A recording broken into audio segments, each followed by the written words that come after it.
Hello everybody, my name is Farmer Phil and in today's video there is a whole lot of Everton going on. Hello everybody, my name is Farmer Phil and in today's video there is a whole lot of Everton going on. Started off this morning by getting the second last field of crop in, so I'm going to cut to that. We are sowing the last of the field here now, so this is going into arable silage I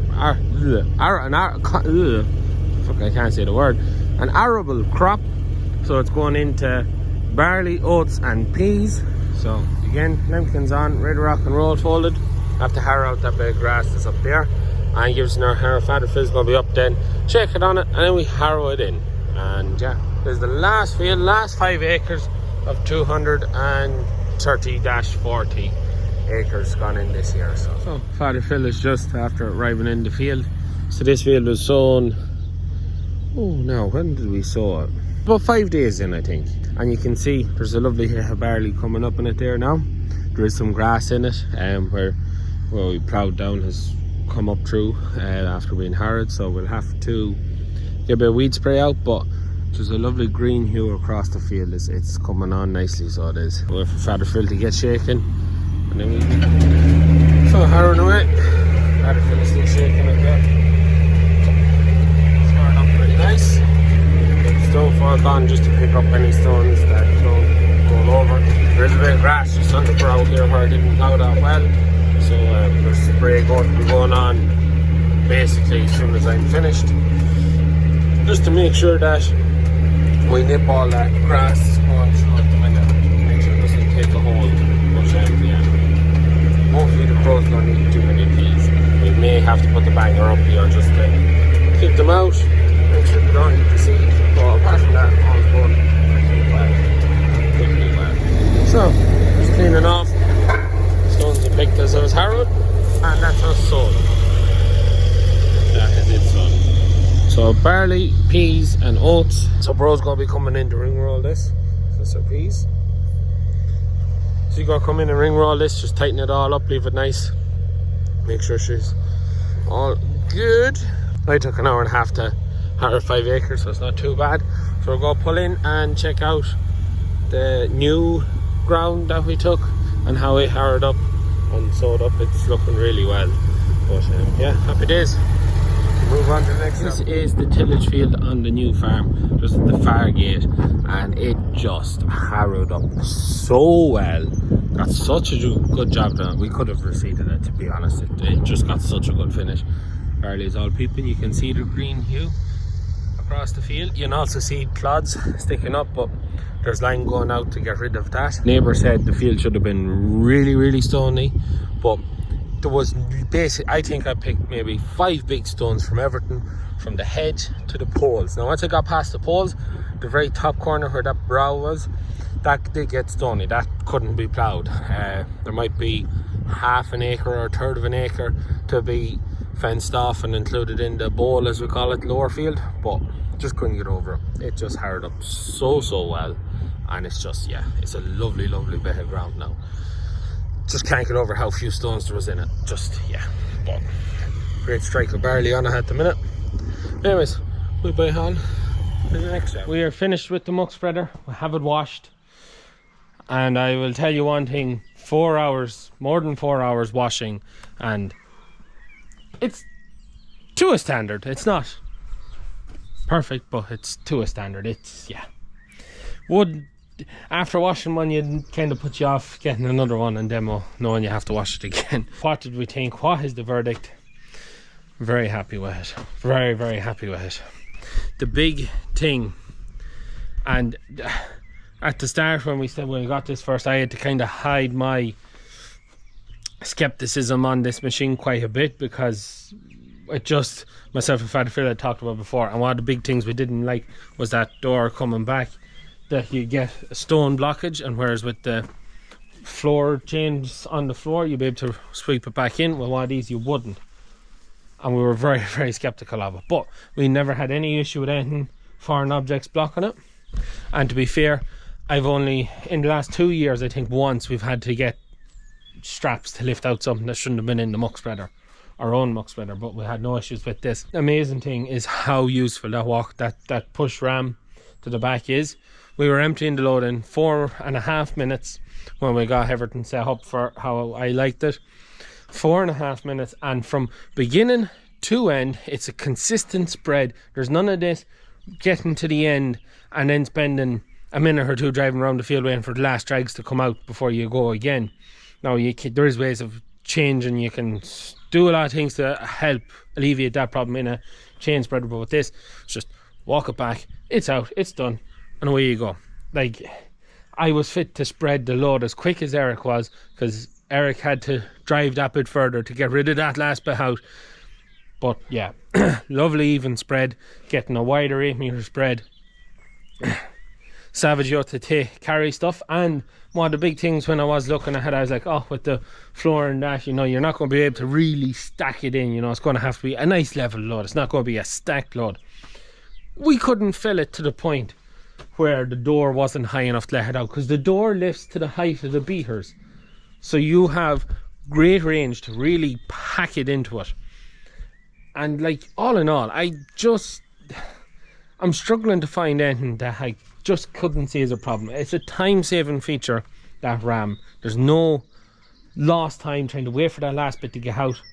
The only issue is if you did happen to have a foreign object, it's not just a simple take out as a chain floor, because you can't pull it back in and pull the dung away from it. You would end up with a pitchfork job and a harder job to do. But that's the only downside I can see to it.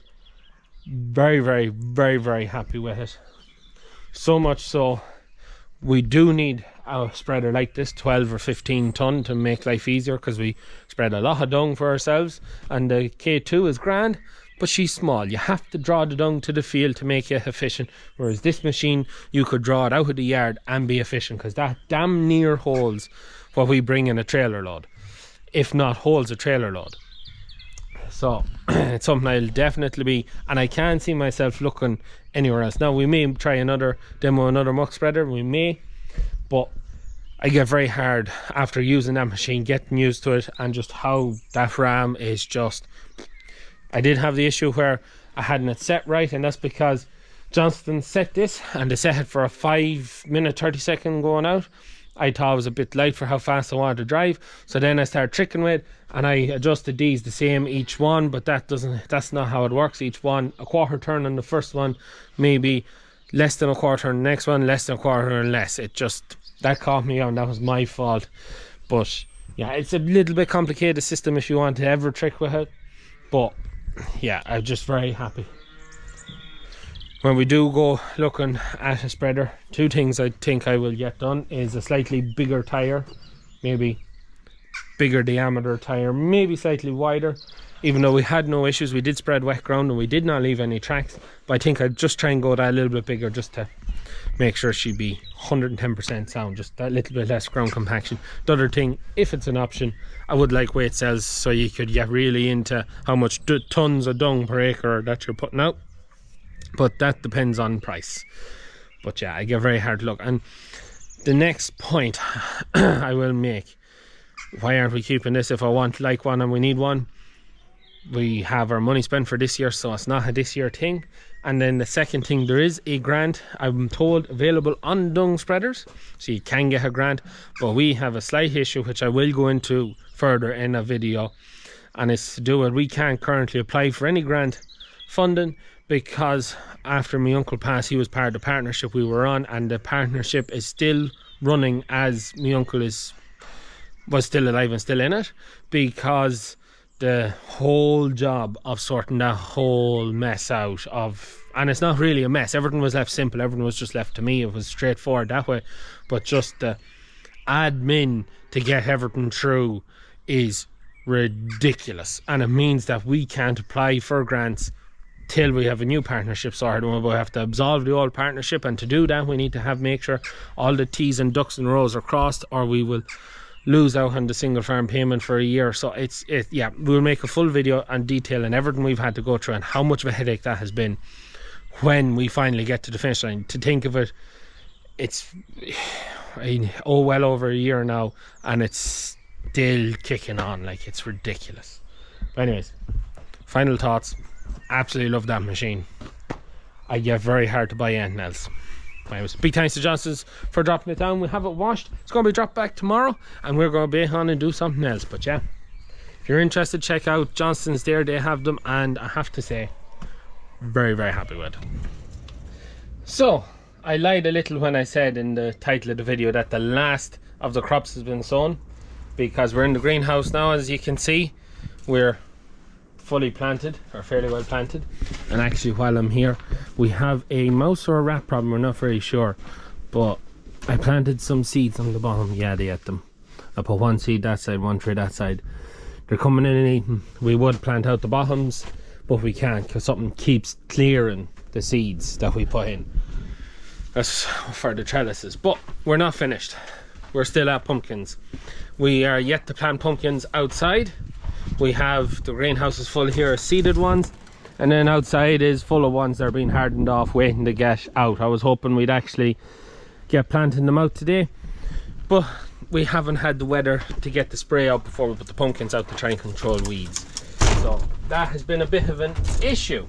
And yes, this video is a bit jumpy, and yes, the beard and the hair may have grown a little bit since the start of the video, and that's because the first bit was filmed a week ago, and I was kind of hoping I'd show a little bit on the pumpkins and actually planting out the pumpkins, kind of the beginning of the end of all the crop extravaganza, but that didn't happen. Yeah, that just didn't happen. So we're about 3/4 of the way through. We're behind, probably a week behind. Just I thought we'd get putting the trays in the bottom and we'd have got the space to get all the pumpkins in, but because we cannot get the vermin controlled at the minute, we're poison just does not seem to be doing the job. Traps don't seem to be doing the job. Debating about next year putting in a concrete floor. We put in a concrete floor, then hopefully they won't be able to get in because they're just burrowing in underneath. And we're thinking also maybe putting up another one just to make sure we have enough space. But that is the joys of the job, and that's our pumpkins all going to plan. Our pumpkin patch will be, tickets will be going on sale in September, the beginning of September, and then we'll be running for the 2 weeks up to Halloween. That will be our plan, but to be more and that closer to the time, same with our sunflowers and our maize. Also, this Sunday coming is Longford Vintage Show in Connolly Barracks. So Sunday the 2nd of June we'll be there. We'll also be there with some vintage tractors, maybe machinery. We don't really know what we're going to bring yet, so we're not over sure, but we'll be bringing some stuff and we'll see how we get on. There'll definitely be stuff there, may even be a surprise. You never know what'll be there. We'll leave it at that. But and also a little snippet of what Sunday's video is going to be. All the tillage crops are gone in, with the exception of our pumpkins, and everything is up and doing really well. The maize is a little bit patchy and a bit behind, but that was to be expected because we couldn't get it under the polythene, we didn't have it. But everything is in. Father Phil is flat out trying to get spraying done in between the hours that are good enough to spray, and that putting out what was he putting out? Weed sprays and liquid fertilizers, and also then trying to get top fertilizer then out as well. So yeah, he's busy keeping on top of the crops that way, and silage is on. We're actually going to get all tractors and trailers geared up to go lifting tomorrow, so that's why we're going at now. And yeah, pumpkins will just have to wait another day. Anyways, look up. Hope you enjoyed today's video. Hope to see you all on Sunday the 2nd of June at Longford Vintage Show in Connolly Barracks in the town. And anyways, I hope if you have any comments or anything like that, as always, leave them in the comments down below. Please like and subscribe to the channel. Videos every Tuesday, Thursday and Sunday. That's it from me. Good luck.